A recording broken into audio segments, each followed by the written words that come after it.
Assalomu alaykum. Bizning doimiy ravishda kuzatib kelayotgan obunachilarimiz 2026-yil mavsum uchun ko'chat qilgani Fransiya davlatining Sakata F1 bodring urug'larimiz kelgan 50 grammlik pachkada. Pachkasi 1800 ta 1700 ta atrofida chiqadi.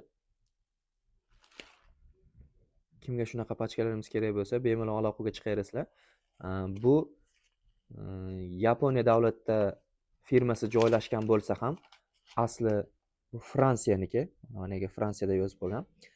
Sakata mahsulotlarini reklama qilib video qilsam, bitta ikkita klientlarimiz, bitta ikkita xaridorlarimiz bu Yaponiya davlatiga tegishli deyishdi. Yaponiya davlatida buni firmasi bo'lsa ham, lekin asli buni glavniy ofisi, eng katta boshqaruvchisi Fransiyaga qarashli bo'ladi. Fransiya davlat uchun Yaponiya ham, boshqa davlatlar ham, Amerika ham Fransiya davlati uchun xizmat qiladi. Buni boshliqlari ham yaponiyalik emas. Kimga shunaqa pachkalarimiz kerak bo'lsa, bemalol aloqaga chiqaverasizlar. Sakata Zena. O'sha hamma tanigan, hamma bilgan urug'larimiz keldi.